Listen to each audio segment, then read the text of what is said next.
When I inspect a door or a window, it's really in a pattern. I go top right, top left, bottom right. And I'm looking at these corners, looking for problems with water. We don't want water or rain or even wind to go into these openings. So when the door is closed, is there a weather seal? That looks really nice. Down here, is there any rot or any trip hazards? Up here, is there flashing? Just like the siding is sloped away, it needs to divert water away from this doorway here. If it isn't, it needs at least to be sealed. So I see sealant, I see flashing in between the siding and the door itself. So that's good.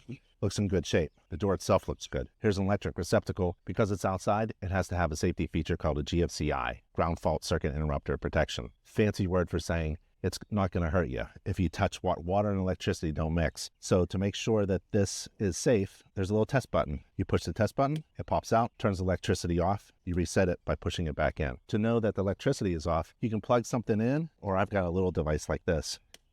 Lights are out, turn it back on, lights are on again.